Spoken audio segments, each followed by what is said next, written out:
ആലപ്പുഴ കരുമാടി സ്വദേശി മേരിക്ക് ചെറുപ്പത്തിലെ ഇരു കണ്ണുകൾക്കും കാഴ്ച നഷ്ടപ്പെട്ടതാണ്. വെളിച്ചമില്ലാത്ത ജീവിതത്തിൽ അടിസ്ഥാന സൗകര്യങ്ങളോട് കൂടിയ ഒരു വീട് വേണമെന്ന ആഗ്രഹം പോലും ഈ 68-കാരിക്ക് ഇപ്പോഴും സാധ്യമായിട്ടില്ല.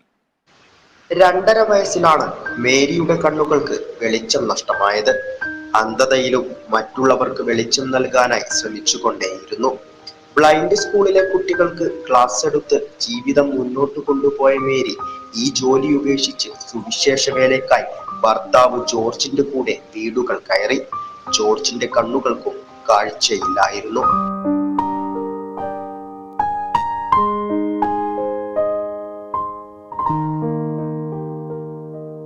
ആദ്യകാലത്ത് ഷെഡിലായിരുന്നു മേരിയുടെയും കുടുംബത്തിന്റെയും ജീവിതം. സുവിശേഷ വേലയ്ക്കായി പോകുമ്പോൾ കിട്ടുന്ന തുകയിൽ നിന്നും ജീവിതം കഴിഞ്ഞു പോകും. ജോർജ് മരിച്ചതോടെ അന്ധതയിൽ മേരി ഒറ്റയ്ക്കായി. മഴക്കാലം മേരിക്ക് പേടി സ്വപ്നമായിരുന്നു.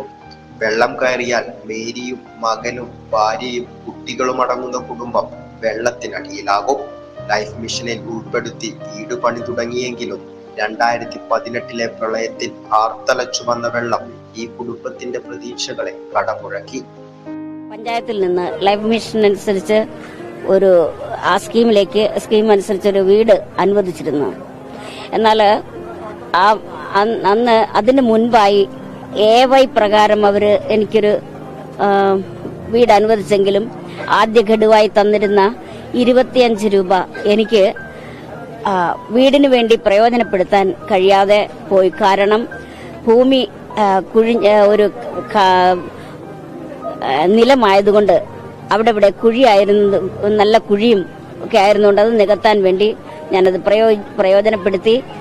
പിന്നെയാണ് ചില നാളുകൾക്ക് ശേഷം ലൈഫ് മിഷൻ അനുവദിച്ചത്. ഇന്നും പണി തീരാതെ കിടക്കുന്ന ആ വീട്ടിൽ നല്ലൊരു ടോയ്ലറ്റോ ഭക്ഷണം പാകം ചെയ്യാൻ ഒരു അടുക്കളയോ ഇല്ല. ചാക്കുകൾ കൂട്ടിക്കെട്ടിയാണ് വാതിലുകൾക്ക് പകരമായി ഉപയോഗിക്കുന്നത്. നമ്മുടെ കുട്ടനാടൻ പ്രദേശം അനുസരിച്ച് വെള്ളപ്പൊക്കത്തെ പ്രതീക്ഷിച്ചുകൊണ്ട് തന്നെ ഫൗണ്ടേഷൻ വളരെ പൊക്കത്തിൽ ചെയ്തുകൊണ്ട് അതിന് നല്ലൊരു ചെലവ് ഉണ്ടായി. തന്നെയല്ല അത് അന്ന് ആ ഫൗണ്ടേഷൻ അനുസരിച്ച് എനിക്ക് സ്റ്റെപ്പോ മറ്റൊന്നും ചെയ്യാൻ കഴിയാത്തതുകൊണ്ട് ഇപ്പോ വെറുതെ സിമന്റ് കട്ടകൾ ഒരു സ്റ്റെപ്പ് പോലെ നിരത്തി 3-4 സ്റ്റെപ്പ് പോലെ നിരത്തിയാണ് വെച്ച് ഞാൻ കയറുകയും ഇറങ്ങുകയും ചെയ്യുന്നത്. കയറാനും ഇറങ്ങാനും ഒക്കെ എനിക്ക് ബുദ്ധിമുട്ടാണ്. ഒരു നല്ല ടോയ്ലറ്റ് എനിക്ക് ഇരുന്ന് ബാത്റൂമിൽ പോകാനുള്ള ബുദ്ധിമുട്ടും ഉണ്ട്.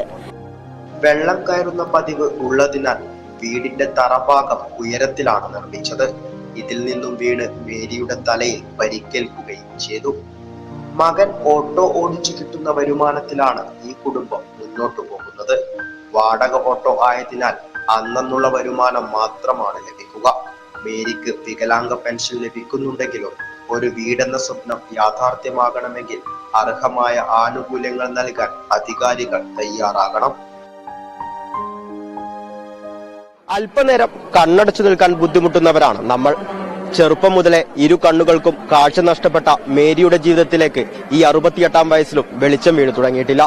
ക്യാമറമാൻ രവി മേനോനോടൊപ്പം അമൽനാഥ്, കേരള വിഷൻ ന്യൂസ്.